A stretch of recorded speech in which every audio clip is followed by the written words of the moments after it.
নমস্কার, আমি অনির্বাণ চৌধুরী। শুরু করছি এডিট পেজ। করোনা বিপর্যয়ের মুখে দাঁড়িয়ে মহানগর। অসময়ের অন্ধকার এতটাই গভীর যে হাজার চেষ্টা করে সব কিছু ঠিক রাখা যাচ্ছে না। এই করোনা পরিস্থিতিতে দুদিন আগেই এই শহরে মর্মান্তিক একটা ঘটনা ঘটে গিয়েছে, যে ঘটনা কাঠগড়ায় তুলে দিয়েছে এক শ্রেণীর ডাক্তারকে। হ্যাঁ, আগেই বলে দিচ্ছি, খুব নির্দিষ্ট করে বলছে, এই ঘটনায় অভিযুক্ত মুষ্টিমেয় কিছু ডাক্তার। করোনা আতঙ্ক মাথায় নিয়ে যে চিকিৎসকরা দিন রাত এক করে লড়াই করছেন, আজকের এডিট পেজেও তাদের প্রতি সমান শ্রদ্ধা অভিবাদন জানাচ্ছি। কিন্তু মুষ্টিমেয় কিছু ডাক্তারের বিরুদ্ধে চূড়ান্ত অসংবেদনশীল আচরণের অভিযোগ উঠেছে, যে অভিযোগ খতিয়ে দেখছে সরকারি তদন্ত কমিটি। অভিযোগ যদি সঠিক প্রমাণিত হয় তবে তা সত্যি মর্মান্তিক। অভিযোগ, হাওড়া রেড জোন থেকে প্রসব বেদনা নিয়ে এনআরএসে এসেছিলেন এক মহিলা, কিন্তু তার অভিযোগ, অনুরোধ আকুতি মিনতি সত্ত্বেও তাকে ভর্তি করেনি হাসপাতাল, উল্টে তাকে রীতিমতো দুর্ব্যবহারের মুখে পড়তে হয়। এমনকি এও বলা হয়, তার সন্তান যদি করোনা পজিটিভ হয় তার দায়িত্ব কে নেবে?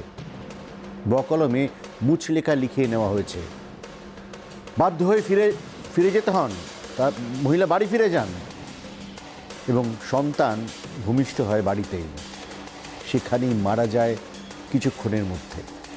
আর এই ঘটনায় এই পরিবার সরাসরি আঙুল তুলেছেন এনআরএসের জুনিয়র ডাক্তারদের দিকে। সত্যি শিউরে ওঠার মতোই একটা ঘটনা। এই এমার্জেন্সি পরিস্থিতিতে ওই মহিলার জায়গায় আমার আপনার বাড়ির লোকও থাকতে পারতেন। এই কেমন অমানবিক, অসংবেদনশীল, ভয়ানক প্রবৃত্তি! কোন বুদ্ধিতে আসন্ন প্রসবাকে রিফিউজ করতে পারলেন ডাক্তাররা? এই প্রশ্নের উত্তর আমার বিবেচনার বিচারের বাইরে। এখন প্রশ্ন উঠতেই পারে, যারা রেড জোনের বাসিন্দা তাদের কি তাহলে করোনা ছাড়া অন্য কোনো অসুখের চিকিৎসার অধিকার নেই? স্রেফ আতঙ্কের বশে অসহায় মানুষকেই অবহেলা সইতে হবে? ধরুন কারোর মাথা ফেটে গেল, কারোর হার্ট অ্যাটাক হলো, কিংবা কারোর পুরনো অসুখ হঠাৎ মাথা চারা দিল, কি করবেন তারা? বাড়িতে খিল আটকে বসে থাকবেন, মারা যাবেন? আর যদি হাসপাতালে যান তাহলে এই ব্যবহারের সামনে পড়তে হবে। এই ঘটনা যে নিন্দনীয়, চূড়ান্ত লজ্জাজনক তা বলার অপেক্ষা রাখে না। যদিও সংশ্লিষ্ট চিকিৎসকরা যাবতীয় অভিযোগ কিন্তু উড়িয়ে দিয়েছেন। তাদের বক্তব্য আমরা শোনাবো। আমরা কথা বলেছিলাম ওই মহিলার সঙ্গেও। তিনি বলেছেন, এবং তার অভিযোগের আঙুল জনা কয়েক ডাক্তারের বিরুদ্ধে। ঠিক কি তার অভিযোগ, শুনুন তার মুখ থেকেই। আমার খারাপ কন্ডিশন ছিল, I request them, I beg them like anything. Even আমার দাদা রিকোয়েস্ট করেছে, ইভেন সুপার ওখানে হেল্প আউট করেছে, deputy super, each and everyone beg them, but constant those criminals threaten me যে আপনাকে যদি এখানে থাকতে হয়, আপনাকে করোনা পেশেন্টের সাথে থাকতে হবে, আমরা কোনো লাইবিলিটিস নেব না, কিছু যদি হয় আপনার ফ্যামিলিকে বন্ডে সাইন করতে হবে। আমরা কোনো রকম constantly they have denied each and every senior person of the hospital's request. কোনো না কোনো রকম ভাবে আপনাকে খালি বারবার বলছে আপনি অন্য জায়গায় যান, কেন এখানে? ওদের ওখানে লেভেল ওনাতে যে কজন ছিল, জুনিয়র ডক্টর ছিল, প্রত্যেকে they harass me like anything. মানে তারা যেভাবে দুর্ব্যবহার করেছে, just I am wearing a nightie and I just went over there, মানে দুর্ব্যবহারের চরম পর্যায়ে। Being a medical industry people, even I also tackle patient. আমার পেশেন্টরা যথেষ্ট খুশি আমাকে নিয়ে, আমিও পেশেন্ট নিয়ে কাজ করি, কিন্তু মানুষকে দূর করে তাড়াবো? এই ঘটনার সারবত্তা একটাই, চূড়ান্ত অমানবিকতা, দায়িত্ব জ্ঞানহীনতা। হ্যাঁ, নির্দিষ্ট কয়েকজন অন ডিউটি ডাক্তারের কর্তব্যে গাফিলতি, অসভ্যতা। এতটাই বেপরোয়া এরা যে ঊর্ধ্বতন কর্তৃপক্ষের নির্দেশকেও পাত্তা দেননি। কঠিন সময় তো সবার, ডাক্তারদেরও তো মানুষের অসহায় অবস্থাটা বুঝতে হবে। ফিরিয়ে দেওয়া এত সহজ? সংশ্লিষ্ট চিকিৎসকরা, তারা অবশ্য ঘনিষ্ঠ মহলে জানিয়েছেন বেশ কিছু তাদের এই সহকর্মী চিকিৎসক তারা কোয়ারেন্টিনে, চারপাশে উপসর্গহীন করোনা বাহকরা ঘুরে বেড়াচ্ছে। তাই তাদের উপর নির্দেশ ছিল সবাইকে করোনা আক্রান্ত ধরে নিয়ে নির্দিষ্ট পিপিই পরে পরীক্ষা করার। তাই দেরি হয়। সেই সঙ্গে সবাইকে পরিস্থিতি বুঝিয়ে বলার নির্দেশও ছিল। তারা সেটাই করেছেন এবং প্রসূতি মহিলার জন্য পেইং বেডও নির্দিষ্ট হয়ে গেছিল। কিন্তু এরপর মহিলাই সংক্রমণের ভয়ে ভর্তি হতে চান না এবং নিজেই বাড়ি ফিরে যান বলে চিকিৎসকদের পাল্টা বক্তব্য। পাশাপাশি কয়েকটা প্রশ্ন তুলেছেন তারা। এক, মহিলার ব্যক্তিগত চিকিৎসক নাকি সকালেই লিখে দিয়েছিলেন যে যে কোনো সময় প্রসব হতে পারে, তাহলে রাতে তিনি কেন হাসপাতাল এলেন? দুই, হাওড়ার থেকে কাছেই পড়ে এসএসকেএম বা মেডিকেল কলেজ, তাহলে তিনি এনআরএস এলেন কেন?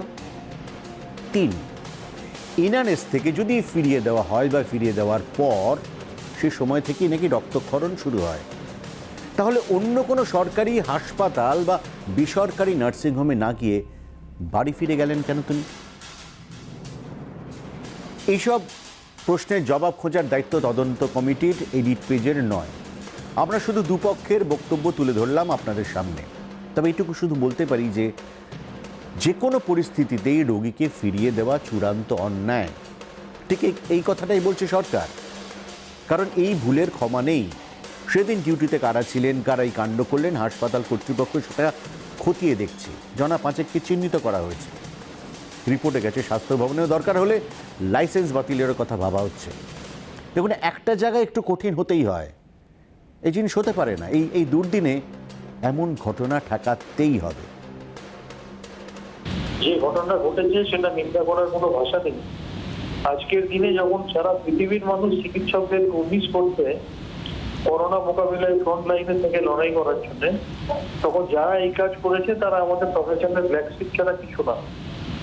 আমি প্রিন্সিপালের সাথে কথা বলেছি, প্রিন্সিপালও আমার সাথে একমত এবং আমিও প্রিন্সিপালকে রিকোয়েস্ট করেছি কারা এটা করেছে তাদেরকে চিহ্নিতকরণ করতে হবে, এবং যদি তাদের চিহ্নিতকরণ না করা যায় তাহলে ভিকারিয়াস লায়াবিলিটি অনুযায়ী পুরো ইউনিট, এবং তাতেও যদি না হয় তাহলে পুরো ডিপার্টমেন্টের এগেইনস্টে ডিসিপ্লিনারি অ্যাকশন নিতে হবে।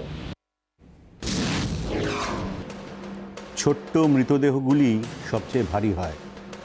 নিথর একরত্তি শিশুর থেকে ভারী বোঝা বোধ হয় আর কিছুই নেই পৃথিবীতে। তবুও এই দোষারোপের পর্ব পেরিয়ে এমার্জেন্সি পরিস্থিতিতে ডাক্তারদের মানসিক চাপের কথা কিন্তু ভাবতেই হবে। এই ঘটনা যদি সত্যি কেউ ঘটিয়ে থাকেন তাদের কঠিন শাস্তি হোক, এটাই চাই আমরা। ডাক্তাররা মাথায় পাহাড় প্রমাণ চাপ নিয়ে কিন্তু কাজ করছেন ঠিকই, কিন্তু না, তাহলে কিন্তু তারা এই অন্যায় করতে পারেন না। তবে এই ঘটনার বাইরে বেরিয়ে যদি সার্বিকভাবে এই ডাক্তার ফ্রেটার্নিটির কথা ভাবা যায়, তাহলে কিন্তু নিঃসন্দেহে বোঝা যাবে যে সব ডাক্তারকে এই সরলরেখায় মাপা যায় না, মাপা উচিত নয়। মর্মান্তিক ঘটনা যেমন আছে, তেমনি অসম্ভব মানবিকতার নজিরও আছে বই কি। অনেকে কিন্তু এই পরিস্থিতিতে তার অভিঘাত বুঝে সেই মতন কাজ করছেন, সামর্থ্যের বাইরে গিয়ে মানুষকে সাহায্য করছেন। তাদের কথাও কিন্তু আজ আমরা মনে করিয়ে দিতে চাই। দিন রাত এক করে কাজ করছেন তারা, পরিবার পরিজন ত্যাগ করে রোগ মুক্তির আশা দেখাচ্ছেন। ওই যে বললাম, মাথায় পাহাড় পাহাড় প্রমাণ চাপ, সংক্রমণের ভয় তো আছেই। কাজ সারতে দিনে 24 ঘন্টাও কম পড়ে যাচ্ছে। অনেকের অভিযোগ পর্যাপ্ত পিপিই নেই, কোন ওয়ার্ডে কে ভর্তি হচ্ছেন, কার করোনা সংক্রমণ রয়েছে বোঝাই যাচ্ছে না, কারণ চারপাশে উপসর্গহীন করোনা সংক্রমণের খবরও তো আমরা পাচ্ছি প্রতিদিনই। কে আক্রান্ত নয় এই মুহূর্তে ঠাহর করাটাই মুশকিল। তবু ডাক্তাররা বেশিরভাগই কিন্তু রোগীকে প্রত্যাখ্যান করছেন না, প্রাণের ঝুঁকি নিয়েও কাজ করছেন। ফলে আমাদের এই ফ্রন্টলাইন যোদ্ধাদের আশঙ্কাগুলোকে নেহাত অমূলক বলে উড়িয়ে দেওয়াটা ঠিক নয়। পাশাপাশি এটাও বুঝে নিতে হবে, কেউ আক্রান্ত হলে সেটা তার দোষ নয়, এটা অসুখ, মহামারী। ফলে দোষারোপের কোনো জায়গাই নেই এখানে। সাধারণভাবে বললে ডাক্তাররা কিন্তু চেষ্টা করছেন, তবুও সংক্রমণের আতঙ্কে বহু ডাক্তারকে বাড়ি ছাড়া করছেন বাড়ি মালিকরা, এবং পাড়ায় ঢুকতেও বাধা দেওয়া হচ্ছে। সারাদিন কাজের পর বাড়ি ফিরলে নাক সিট করছেন পাড়াপড়শিরা, অশ্রদ্ধা অবহেলাকে সঙ্গী করে। অনেক সময় পরিবার থেকে দূরে রোগমুক্তির এই লড়াই তাদের মানসিক চাপ কতটা বাড়িয়ে দিচ্ছে এটা আমাদের বুঝতে অসুবিধা হচ্ছে না। তবে সরকার তাদের পাশে দাঁড়িয়েছে। কর্মরত ডাক্তার, নার্স, স্বাস্থ্যকর্মীরা যাতে হাসপাতালে বা আশেপাশে কোথাও কোনো অস্থায়ী ঠিকানা থেকে কাজ করতে পারেন তার ব্যবস্থাও রয়েছে। তাই সংঘাত নয়, কাঁধে কাঁধ মিলিয়ে আমাদের সকলকে লড়াই করতে হবে, তাহলেই তো কাবু করা যাবে করোনাকে।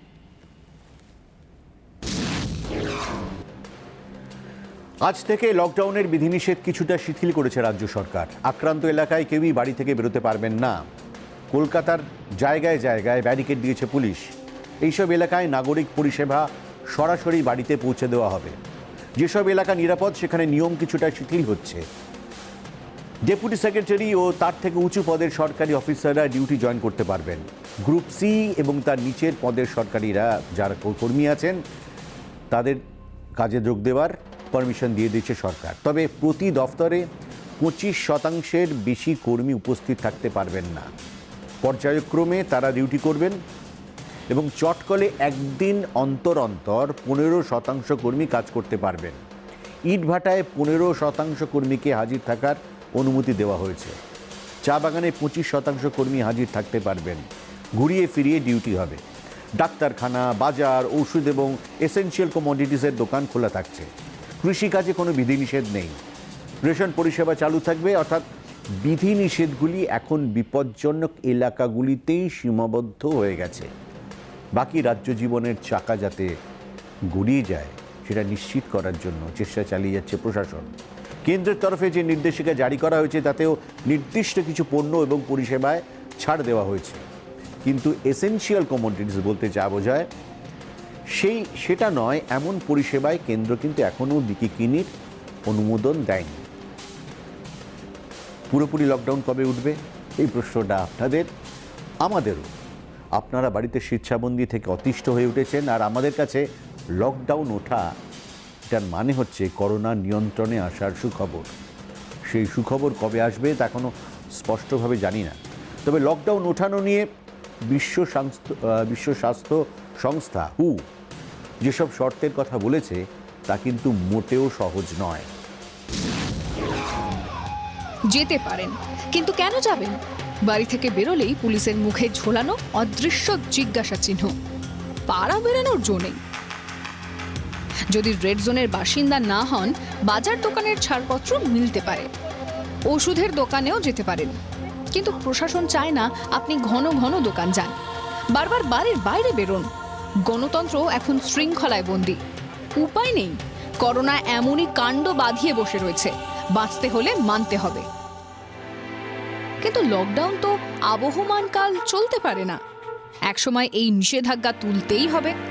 তখন কি হবে পরিস্থিতি? বিশেষজ্ঞরা বলছে হঠাৎ করে সব একসঙ্গে চালু হয়ে যাবে এমন ভেবে বসা ভুল। লকডাউন ধাপে ধাপে ওঠার সম্ভাবনাই বেশি, এবং তাও করা হবে দীর্ঘ সময় ধরে WHO এর গাইডলাইন মেনে। কি সেই গাইডলাইন? কখন লকডাউন তোলা যাবে? সংক্রমণ পুরোপুরি নিয়ন্ত্রণে এই নিশ্চয়তা পেলেই লকডাউন শিথিল করা যাবে। সব নাগরিকের টেস্ট করে সংক্রমিতদের কোয়ারেন্টাইন করার পর লকডাউন তোলা যায়। হটস্পটের সংখ্যা যখন হাতে গোনা হয়ে যাবে, চিকিৎসা কেন্দ্রগুলি হবে জীবাণুমুক্ত। স্কুল, কলেজ, অফিস কাছারিতে সম্পূর্ণ নিরাপত্তা বিধি কঠোরভাবে কার্যকর হবে। বিদেশ থেকে আসা সংক্রমিত কিংবা সম্ভাব্য আক্রান্তদের যখন আলাদা করা যাবে, গোটা নাগরিক সমাজ যখন স্বাস্থ্য সুরক্ষা বিধি মেনে চলার মতো দায়িত্বশীল হবে। সোজা কথায় বলতে গেলে স্বাস্থ্য ব্যবস্থায় রামরাজ্য নিয়ে আসার শর্ত রেখেছে WHO। বিশ্ব স্বাস্থ্য সংস্থার দাবি, এতগুলি শর্ত পূরণ করলেই লকডাউন তোলার অনুমতি দেওয়া যেতে পারে। চীন কি সব শর্ত পূরণ করে লকডাউন তুলেছে? বোঝার উপায় নেই। তবে করোনা সংক্রমণের প্রথম দিন থেকেই দেখা যাচ্ছে চীনকে আড়াল করতে একটু বেশি যত্নশীল WHO।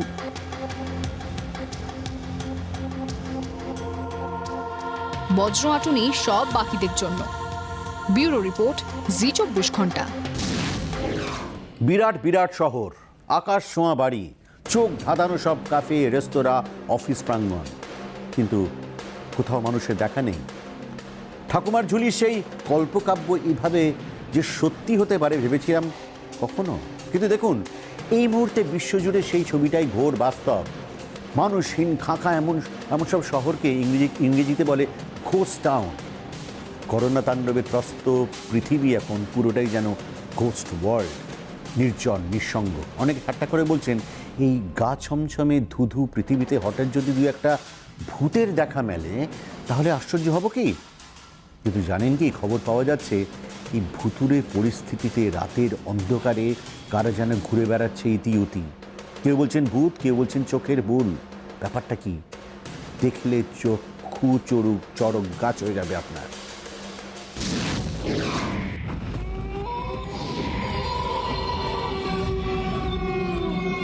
অন্ধকারের চাদরে ঢাকা আস্ত শহর, আবছা আলোয় কিছু ঠাহর করাই মুশকিল।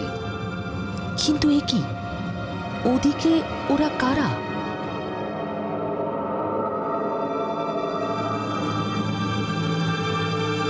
ভূত? লকডাউন ভেঙে চুপি চুপি একটু হাওয়া খেতে বেরিয়ে ভূতের সামনে পড়তে হবে ভাবেননি এরা। যেই না দেখা অমনি দে দৌড়। ব্যাপারটা কি বলুন তো, সত্যি ভূত নাকি? না, ইন্দোনেশিয়ার এক গ্রামে এভাবেই চলছে লকডাউন ভাঙার মোকাবিলা। রাজধানী জাভা সংলগ্ন কেপু গ্রামে লকডাউন কার্যকর করতে সন্ধে নামতেই ভূত সেজে রাস্তায় নামছেন ভলান্টিয়াররা। ইন্দোনেশিয়ার রূপকথায় এই সাদা চাদরে মোড়া ভূতেদের বলে পোকাং। রাত বিরেতে তাদের ঘুরে বেড়াতে দেখে ঘরের বাইরে পা রাখার সাহসই করছেন না মানুষজন। ব্রিলিয়ান্ট আইডিয়া, এক বাক্যে মানছে সবাই। এপ্রিলের শুরু থেকেই চলছে এই পোকাং পাহারা। প্রশাসন বলছে ফলও মিলেছে হাতে নাতে। কিন্তু হ্যাঁ, ভূতেরা সারপ্রাইজ ভিজিটে আসছে। রোজ রোজ ভূত দেখলে ভয় কমে যায় যদি। স্ট্র্যাটেজিতে কোনো খামতি রাখেনি পুলিশ প্রশাসন। ভূত বেশি ভলান্টিয়াররা বলছেন, আমরা অন্যরকম কিছু করতে চেয়েছিলাম। পোকং নিয়ে এখানে প্রচুর গল্পগাথা প্রচলিত আছে। স্থানীয় পুলিশ প্রশাসনের সঙ্গে কথা বলে আমরাই এই পোকং পাহারার ব্যবস্থা করেছি। পূর্ব এশিয়ায় করোনা সংক্রমণে চীনের পর সবচেয়ে বেশি মৃত্যু দেখেছে ইন্দোনেশিয়া। দেশজোড়া লকডাউনও ঘোষণা হয়েছে, তবে মানুষের সচেতনতায় ঘাটতি রয়েই গেছে। তাই এবার মানুষকে বাগে আনতে রাস্তায় নেমেছে ভূতেরা। এই ভৌতিক পাহাড়ের ছবি ছড়িয়ে পড়তেই সোশ্যাল মিডিয়ায় বাহুবার তুফান। লকডাউন তো কতই দেখেছেন, কিন্তু ভূত পাহারা দেখেছেন আগে? ব্যুরো রিপোর্ট, জি 24 ঘন্টা।